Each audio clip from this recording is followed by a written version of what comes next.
Bien, sean ustedes nuevamente bienvenidos a su programa Innovando con el Cine. En esta oportunidad vamos a tener un diálogo con Alfredo Azcárate. Alfredo Azcárate es ingeniero mecánico por la Universidad Nacional de Ingeniería. Es maestro en gerencia de proyectos electromecánicos y con especialización en eficiencia energética. Fundador del capítulo ASRAE Perú, fue su presidente en el periodo 2020 hasta el 2023 y actualmente es vicepresidente del capítulo peruano de ASRAE. Con más de 30 años de experiencia profesional en sistemas de HVAC para hospitales, edificaciones e instituciones como eSalud, Parsalud y Pronis. Se desempeña como docente en la Pontificia Universidad Católica del Perú en diseño de instalaciones electromecánicas y térmicas de hospitales aplicando la metodología BIM, así como en Tech-Senati en el Diplomado de Ingeniería en Refrigeración, Climatización Industrial. Actualmente es gerente de Ingeniería de Celo Ingenieros, especialista en instalaciones electromecánicas hospitalarias. Para escuchar la opinión oportuna, profesional, actualizada y profesional, siempre recordando la cuña de nuestro querido amigo Antonio Arévalo, que en paz descanse y que inició este programa de Innovando con el CIME. Alfredo, bienvenido para conversar esta tarde en relación con el tema de la calidad del aire en instalaciones hospitalarias. Alfredo, en la época del COVID, el COVID como que vino a desnudarnos y a mostrar nuestras flaquezas y debilidades en el sistema hospitalario. El COVID mostró una altísima deficiencia en lo que es camas, disponibilidad de camas, pero sobre todo el tema del tratamiento, la filtración del aire hospitalario, que no es tan eficiente y que permitía que este virus se transmitiera de aula, de sala en todos los hospitales donde afrontamos una crisis, una emergencia sanitaria de grandísima envergadura. ¿Qué lecciones nos dejó el COVID el año 2020? Bien, buenas tardes a todos, a todas las personas que nos están viendo en vivo. Ingeniero Lisandro, gracias por la invitación. Sí, justamente la pandemia pues vino a desnudar diversos problemas que se ven pues, ¿no?, en las instalaciones actuales, en donde la calidad de aire debe de ser pues fundamental, ¿no?, para preservar la vida de los doctores, pacientes y todo el personal que tiene que ver, ¿no?, con los centros de salud. Justamente nosotros hemos venido a hablar ahora de la calidad del aire interior, cómo tiene que manejarse el aire, las técnicas de filtración, las técnicas de desinfección del aire. Existen varios parámetros para poder decir que tenemos buena calidad de aire interior, ¿no? Existen varios parámetros, ¿no? Entonces, y justamente también se requiere con suma urgencia la actualización de nuestras normativas. Exacto, porque la validación sobre todo de los diseños, ¿no?, las instalaciones que se hacen, tenemos expedientes deficientes que justamente cuando no se hace un buen expediente hay problemas en la culminación de las obras. Eso se ve a diario, ¿no?, en las diferentes obras, porque tengo la experiencia de trabajar en obras también hospitalarias a nivel nacional y justo vemos esa deficiencia, ¿no?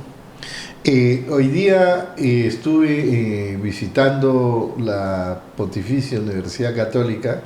Estuve con el doctor Carlos Fosca Pastor y con Fernando Jiménez y vimos el módulo de simulación que ha desarrollado la universidad con recursos propios, un módulo que simula efectos renovación de aire, concentración de dióxido de carbono y el porcentaje que debería tener el aire en sus diversos parámetros, porque como tú señalas, no es un problema solamente de climatización, sino que también es un problema de filtración para poder retener material particulado. No sé, estamos hablando de 2.5, material bastante filtrado que debe ingresar a una sala como una sala de operación o una sala UCI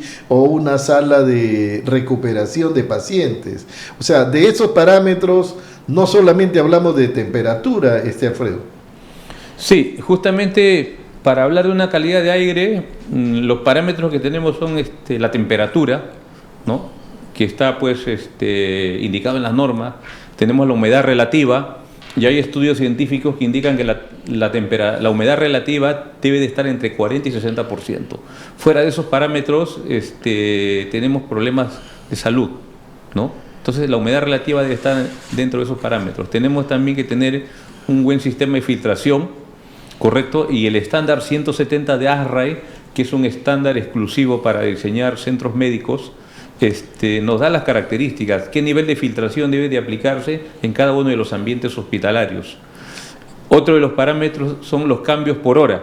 ¿Cuántas renovaciones tiene que haber? Tiene que haber en cada ambiente. Otro de los parámetros es si el ambiente va a trabajar a presión positiva o presión negativa. ¿Correcto? Por ejemplo, una sala de operaciones trabaja a presión positiva. Y una sala de aislados trabaja a presión negativa. Y en el estándar 170 de ASRAE se está indicando esos criterios de diseño, ¿correcto? Entonces, esos son los parámetros. Y también el flujo del aire también, ¿no? En un hospital el aire debe de fluir desde las zonas más limpias hacia las zonas menos limpias. Y lógicamente que ASRAE también tiene un estándar exclusivo para la desinfección del aire usando la radiación de lámparas ultravioleta. Correcto, pero ¿qué es lo que dice ASRAE, no? Porque a raíz de la pandemia han aparecido diversos métodos. Entonces ASRAE lo que dice es perfecto si hay nuevos métodos, excelentes, pero que sean validados por la ciencia, ¿no? Por la ciencia, por una entidad prestigiosa que los valide, que es cierto pues que desactivan estos virus, ¿no? Porque está demostrado que los pacientes van al hospital por una dolencia y se terminan contagiando. Porque el aire, cuando no tiene una buena filtración, no tiene un buen tratamiento, el aire está contaminado, las bacterias están flotando en el aire, ¿no? Y lógicamente hay personas que somos, por ejemplo, muy susceptibles, nuestras defensas están bajas y fácilmente si nos contagia un virus es fatal para las personas, ¿no? Tú estás hablando de un parámetro, Alfredo, que es muy trascendente, muy importante, porque aquí en Lima lo que decimos, ¿no? Que generalmente respiramos vapor de agua, porque la humedad relativa es muy alta, en algunos casos, en algunos distritos, esta humedad relativa está llegando incluso al 95%, vapor de agua. Eso es lo que estamos respirando, pero lo que tú nos dices es que en una sala hospitalaria la humedad relativa debe ser 40%. Entre 40 y 60%. Entonces ahí hay estudios científicos, ¿sí? Sí. Si tienes tú una humedad relativa, digamos en estos momentos 85% en esta zona donde nos estamos ubicando actualmente, San Isidro, ¿qué procesos deberíamos realizar para poder obtener un aire con ese porcentaje, Alfredo? Sí, justamente ahí viene el tema de los equipos climatizadores, ¿no? Entonces ahí viene el tema ya de que el diseñador tiene que usar la psicometría para seleccionar adecuadamente si se va a deshumidificar el aire o también en zonas secas, por ejemplo, donde se usa la calefacción. Cuando usted caliente el aire pierde humedad, entonces ahí se humidifica el aire.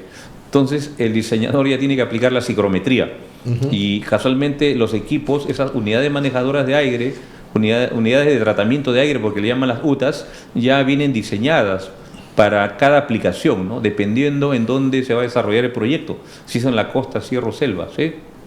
Así es. Otro aspecto que quería comentarte, Alfredo, el día de hoy se ha declarado una emergencia sanitaria en el Hospital del Niño, en la que más de 13 niños se han contagiado de un virus, de una bacteria intrahospitalaria. Claro.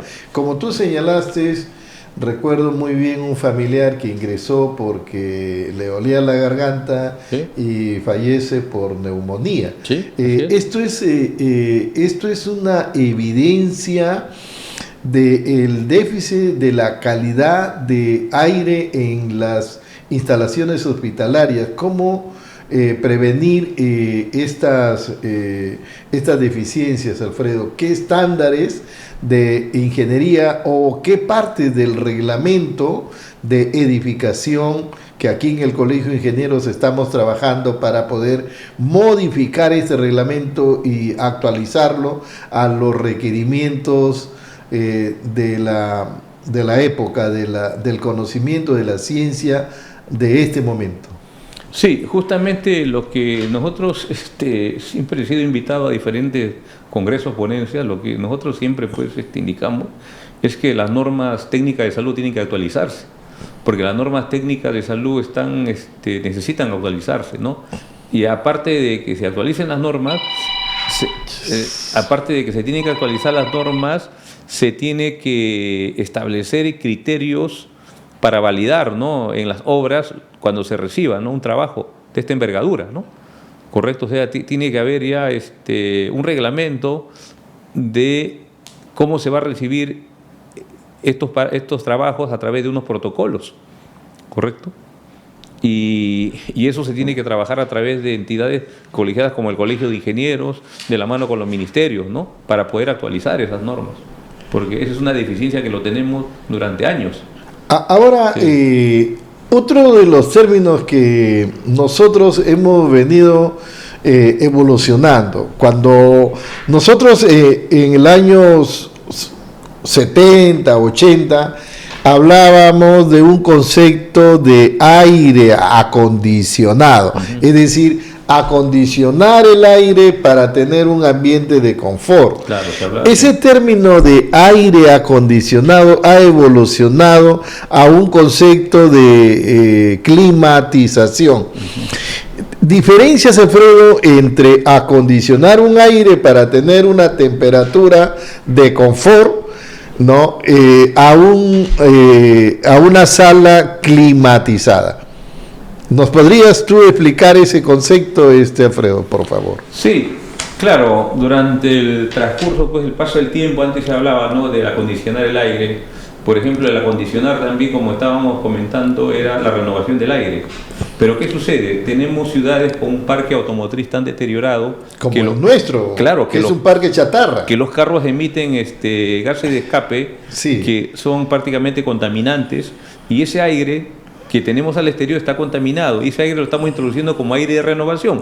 Por lo tanto, es muy importante aplicar las técnicas de filtración para tener un aire limpio, porque probablemente el aire exterior esté mejor que el aire interior que vamos a introducir, ¿no? Justamente me acuerdo hace unos años en una entidad pública, me acuerdo que me tocó revisar un diseño de un proyecto donde estaban pues inyectando aire de renovación, pero le ponían un filtro sintético, y cuando le dije, estimado, acá tenemos una avenida que pasan pues los micros antiguos, como estamos comentando, tiene razón, ingeniero, entonces pongámosle filtros pues que sean capaces de filtrar esa contaminación, ¿no? El Hospital Rebagliati, por mencionarlo, un justo ejemplo, porque está circulando ahí vehículos chatarra de los años 50 que emiten monóxido, dióxido, azufre, nitrógeno, todo eso está emitiendo,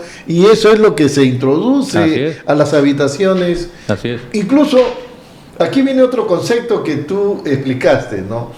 El hecho de que en las salas de reposo el paciente puede abrir la ventana para poder supuestamente ingresar aire fresco, cuando lo que está haciendo es introducir aire contaminado. Así es. O sea, ese concepto de presiones que tú nos mencionaste, todas las salas hospitalarias deberían ser ambientes cerrados para recibir renovación de aire fresco tratado, por decirlo de algún modo. Así es, sí, indudablemente tiene que ser así, porque tenemos pues el problema de la contaminación y lógicamente la ingeniería juega un papel muy importante. Y ojo, para mantener esos sistemas con las presiones que indica la norma, se tiene que también implementar y tiene que estar bien diseñados los sistemas de control.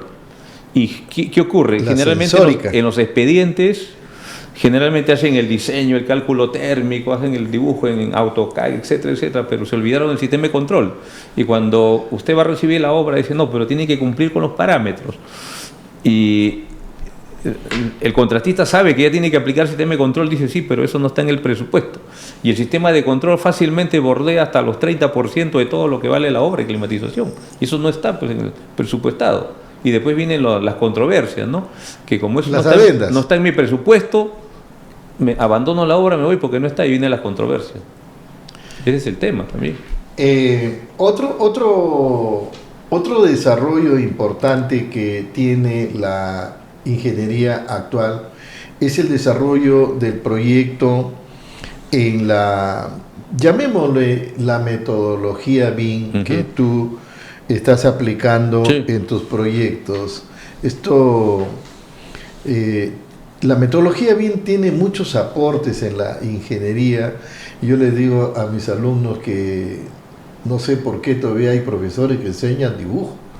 No sé, pero sí hay, ¿no? Enseñan dibujo 1, dibujo 2, y digo, pero eso no se utiliza ya en la industria hoy, ¿no?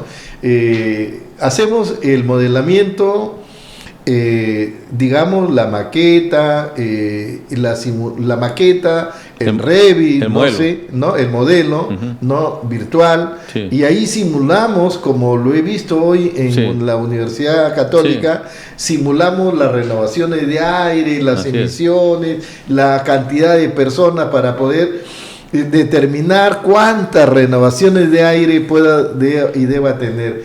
Para nuestros oyentes que están en la sintonía de Innovando con el CIME, explícanos por favor, Alfredo, la contribución de la metodología BIM a los proyectos actuales o también para desarrollar ingeniería inversa, ¿no? Sí, justamente la metodología BIM ya es una herramienta que todo ingeniero tiene que manejar. Bueno, yo en mi caso, todos los cursos que dicto, por ejemplo, dicto ahí en el TEC Senati, yo uso el Revit en mis cursos, ¿no? Por ejemplo, ahí hago el modelo porque justo me toca ahí dictar también diseño de sistema de climatización en hospitales. Ahí, por ejemplo, ya tenemos ya el modelo, ¿no? El hospital, de las salas de operaciones que se va a diseñar. Y igual modelamos los ductos. Bueno, primero hacemos el cálculo de la carga térmica, las renovaciones por hora, los caudales, el cálculo de las presiones, ¿no? El nivel de presión diferencial que va a tener el ambiente, y comenzamos a modelar, ¿no?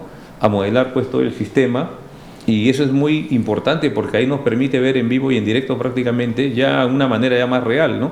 Si bien es cierto es un modelo, pero ya realmente vemos, por ejemplo, en el espacio cuál es el recorrido de los ductos, cómo va, si va a haber interferencias con otras especialidades, ¿no? Y ahí vamos corrigiendo en el camino, ¿no? Ahí podemos hacer el metrado de los ductos, el metrado de las tuberías, ¿no? Es una herramienta muy interesante que nos ayuda bastante, ¿eh? Y sobre todo es porque cuando uno desarrolla el proyecto pues con ese nivel de detalle, como tú dices, voy, como usualmente decimos los ingenieros, yo llevo mi ducto por aquí, pero por aquí me encontré también que hay una canaleta eléctrica, hay una bandeja, esas interferencias que le llamamos en el Revit, las puedes ver tan nítidamente con un nivel de detalle que haría pues no la eficiencia no en el diseño. Esa es la metodología que aplicas a todos tus proyectos actualmente. Sí, claro, porque cada proyecto tiene diferentes especialidades, entonces se trabaja, se llama el método colaborativo, ¿no? Colaborativo. Entonces se tiene la maqueta principal, que es el edificio, y cada especialista hace su modelo. Por ejemplo, el modelador MEC, ¿no? Todo lo que es mecánica, eléctrica, piping. Luego el modelador también que hizo pues el modelo el modelo arquitectónico, el modelador que desarrolla el modelo estructural, y cualquier cambio se puede ir viendo y se va corrigiendo, ¿no? Se corrigen las interferencias, ¿sí? Bien, eso es muy importante porque da pues un nivel de detalle en el desarrollo de la ingeniería que evitan estos famosos sobrecostos, estos adicionales, las adendas, que esto no estaba, que esto no lo incluí, que esto no lo especificamos. Eso es una de las grandes contribuciones que tiene estos modelos colaborativos en la tecnología del Revit.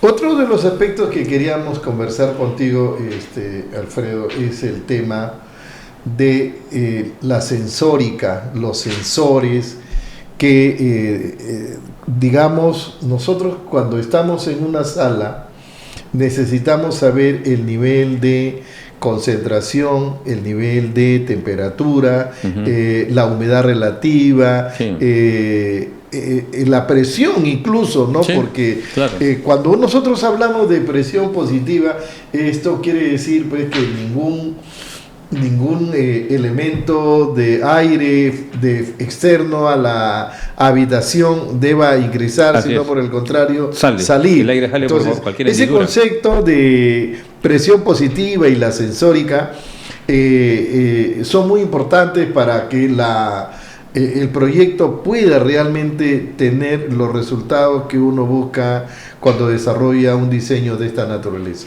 Claro, son muy importantes, y es más, debe de funcionar bien, porque si supongamos en una sala de operaciones, si la presión era positiva y el diseñador de repente tomó un valor mínimo y de repente se saturaron los filtros que inyectan el aire, de repente esa presión se convierte en negativa, eso es fatal, ¿no? Porque pueden ingresar virus por las puertas, ¿no? Entra aire contaminado. Entonces juegan un papel muy importante los sistemas de control para que funcionen bien los sistemas de climatización hospitalaria, y sobre todo para que se mantengan los parámetros de diseño. Cuando tú diseñas en un sistema, por ejemplo, en un sistema eléctrico, en una sala de operaciones, ¿no? Vamos a ir probablemente por tu experiencia como desarrollador de proyectos electromecánicos. Entonces, la sala de control, la sala de operaciones debe tener un sistema eléctrico redundante, debe tener su presión positiva, la puesta a tierra del sistema, todo el piso tiene que estar a tierra, y entonces asociaba esto en el concepto de que la sala de operaciones es una área clasificada en la que no debe interrumpirse de ninguna manera el sistema eléctrico, de ninguna manera puede haber un cortocircuito, de ninguna manera puede haber un sistema que interrumpa o que ocasione pues una falla en el sistema durante una operación, por ejemplo, ¿no? Sí, en los diseños hospitalarios, la sala de operaciones es un ambiente crítico. Ese ambiente crítico tiene que estar conectado al sistema de emergencia. O sea, ante cualquier interrupción del fluido eléctrico, ya el ingeniero electricista que hace el diseño tiene que conectar, ¿no? Ya tiene que estar en el sistema de emergencia, el sistema de respaldo que tiene el hospital, ¿no? El sistema de respaldo. Lógico, porque imagínate una sala de operaciones, están en plena operación y hay un corte de fluido eléctrico, eso puede ser muy peligroso, ¿no? Entonces, por eso esos sistemas están conectados al sistema de respaldo, todos los ambientes críticos. ¿Sí? Y el tablero de la sala es un tablero incluso a prueba de explosión. Sí, claro, un tablero especial, sí, así es. Para área clasificada, claro, pero no al área crítica. Así es. Muy bien. Te hemos invitado a participar del 27 Conimera. El 27 Conimera se va a realizar del 20 al 24 de octubre en las modernas instalaciones del Consejo Departamental de Lima del Colegio de Ingenieros del Perú. Hace poco el Consejo Nacional desarrolló un congreso de refrigeración, climatización. ¿Tuviste alguna participación en este congreso, alguna ponencia de este congreso internacional? ¿Qué nos puedes comentar de los aportes de este congreso? Sí, bueno, ese congreso pues ha sido un congreso muy interesante porque hemos contado con la participación de ponentes internacionales, ¿no? Con quienes hemos tenido el honor de compartir pues en diferentes países en los cuales, bueno, por el trabajo paro visitando.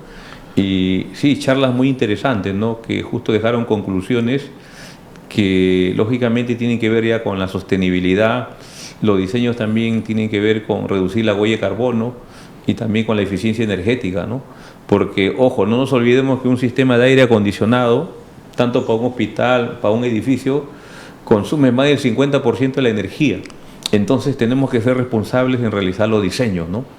Porque a veces a veces hacemos un cálculo rápido, ¿no? La clásica, cuando se trata de aire acondicionado, decimos, no, tantos BTU por metro cuadrado, y no es así, ¿no? Inclusive ahora se está usando también modelado, ¿no? Debido a los materiales de los cerramientos, se hace un modelamiento, un análisis energético para seleccionar el equipo adecuado, ¿no? Y con eso ya podemos tener un resultado, un reporte, cuánto va a pagar el cliente por el consumo del sistema de climatización de todo ese edificio, teniendo ya las propiedades del material, ¿no?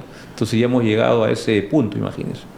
¿Sí? Justo la semana pasada, con nuestro decano departamental, el ingeniero Edwin Chávarri Caraguatay, tuvimos una entrevista con el nuevo viceministro de Energía, el ingeniero Francisco Mendoza Saldarriaga, y vamos a instalar 2 mesas técnicas en las que veo que tu background especializado en eficiencia energética, estamos proponiendo la modificación del Reglamento Nacional de Electricidad en su capítulo de utilización. Claro.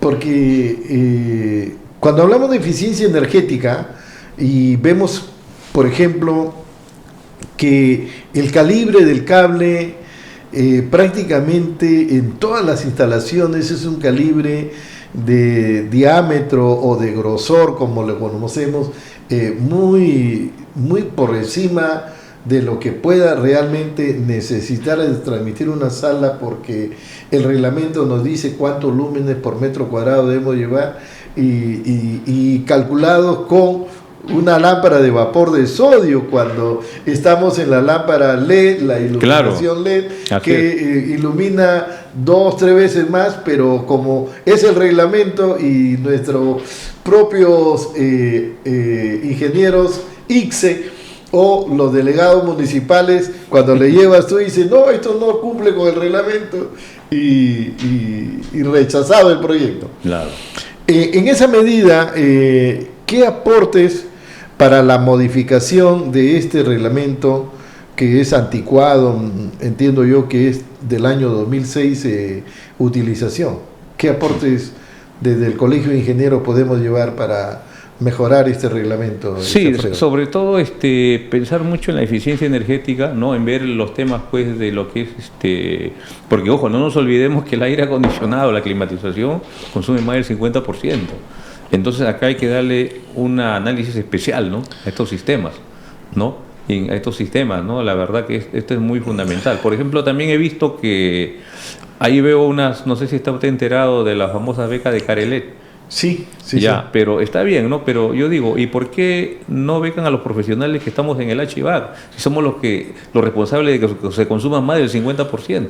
Entonces ahí también el Ministerio de Energía y Minas también tiene que jugar un rol fundamental, ¿no? Te vamos a invitar, Alfredo, para que integres una de las mesas de trabajo que se va a constituir próximamente. Está bien. 2 mesas de trabajo vamos a constituir. Una mesa especial para lo que es eficiencia energética, ¿no? Con los auditores energéticos, la Dirección General de Eficiencia Energética, porque tú sabes, ¿no?, que se ha promulgado o está a punto de promulgarse el reglamento para los auditores energéticos. Ujú. Y aquí pues en el Colegio de Ingenieros también tenemos una propuesta para implementar el organismo de certificación de personas Claro. del propio Colegio de Ingenieros. Nuestro decano Edwin Chávarri Carabatay le ha ofrecido al viceministro que el Colegio de Ingenieros puede constituirse en el organismo de certificación de personas. Desde ese punto de vista de los auditores energéticos, también hay un aporte que ustedes, desde los especialistas en los sistemas de HVAC, pueden dar mucho aporte. Claro, claro, porque como yo le comento, ingeniero, el sistema de climatización te consume más del 50%. Lo Entonces, sufrimos aquí en este edificio. lógico, entonces si usted pues no le toma en cuenta, y es más, yo considero que debe haber una certificación exclusiva para lo que es inspector del ingeniero HVAC. Así le digo, ¿no? Ajá. Debe haber especial, porque esta es una especialidad bien especial, ¿no? O sea, porque como le digo, son varias disciplinas y uno no puede estar en todo, ¿no? Y la verdad que acá es bien, tenemos mucho trabajo que hacer acá. Y mira que los delegados municipales se han reducido a 3 especialidades. Y es más, por ejemplo, hay otro tema también en la presurización de las escaleras que tiene que ver con la seguridad. Aquí tenemos ahorita a Fernando Takayama haciendo una inspección de las escaleras del edificio del Consejo Departamental de Lima, que está escribiendo ahorita un paper para la NFPA. Sí, Fernando, mi gran amigo. Aquí está, en estos momentos lo vamos a saludar. Yo le digo, mire, si usted evalúa, le digo así con honor a la verdad, todas las instalaciones, estoy seguro que la mayoría no va a cumplir con lo que dice el reglamento. Y nosotros estamos haciendo varios peritajes, y estamos, inclusive ahí ha habido un asunto de que se ha tenido que bajar ventiladores ya instalados, porque no cumple con los sistemas de presión, con los valores de los niveles de presión, imagínense. Es que hay mucho que hacer, la verdad, porque hay que pensar mucho en la seguridad, ¿no? Cuando ocurre algo, ahí recién nos acordamos. Entonces, y el Colegio de Ingenieros pues es el pilar para que pueda apoyar a las entidades públicas, ¿no? Sobre todo aprovechar la experiencia de varios ingenieros que estamos en diferentes rubros, ¿no? Eso es muy importante. Mira que tú nos traes un tema aquí que es muy trascendente. Los delegados municipales son de solamente 3 especialidades de la ingeniería. El ingeniero civil, el ingeniero mecánico electricista y el ingeniero electricista. No hay el ingeniero electrónico, desapareció, lo borraron, pero lo que tú nos estás diciendo ahora es el ingeniero con especialización en HVAC, que no lo es el ingeniero mecánico electricista probablemente, que no lo sea, peor el ingeniero civil. Debería ampliarse esto porque el sistema de climatización en todos los hospitales, en todos los edificios multifamiliares, es un gran demandante de energía. Claro, es un gran demandante de energía, por lo tanto considero que debe haber una certificación exclusiva, porque tenemos mucho consumo. Muy bien, ha sido una bastante fructífera charla en relación con la calidad del aire en el interior de los hospitales con Alfredo Azcárate Coveñas. Hemos escuchado una opinión actualizada, oportuna y profesional. Tus últimas palabras, Alfredo, en relación con este importante tema de la climatización en los sistemas sanitarios de nuestro país. Bien, bueno, reiterarle nuevamente mi agradecimiento por la cordial invitación, ¿no? Y saludar a todas las personas que nos están viendo. Y bueno, lo único que les puedo decir es que la calidad de aire es un tema muy importante, ¿no? Nosotros sabemos que el aire está contaminado si no le hacemos los tratamientos debidos. No vemos al virus, no vemos al enemigo, que puede ser fatal si alguien de nosotros nos contaminamos, ¿no? Entonces debemos de usar la ingeniería para el cuidado de la salud, ¿no? Porque el tesoro más preciado de todo ser humano es la salud. Sin salud no hacemos nada. Entonces apliquemos la ingeniería como debe de ser en el cuidado de la salud. Muchísimas gracias. Han sido ustedes muy amables por permitirnos llegar a sus hogares, a sus centros, laborales a su oficina, al medio de transporte en el que se encuentra actualmente. Esta oportuna conversación con Alfredo Azcárate en relación con la calidad del aire en los sistemas de salud del Perú. Los esperamos el próximo miércoles en este mismo canal del Colegio de Ingenieros del Perú. El miércoles a las 5 de la tarde estamos cordialmente invitados para seguirnos en nuestro programa Innovando con el CIME. Muchísimas gracias.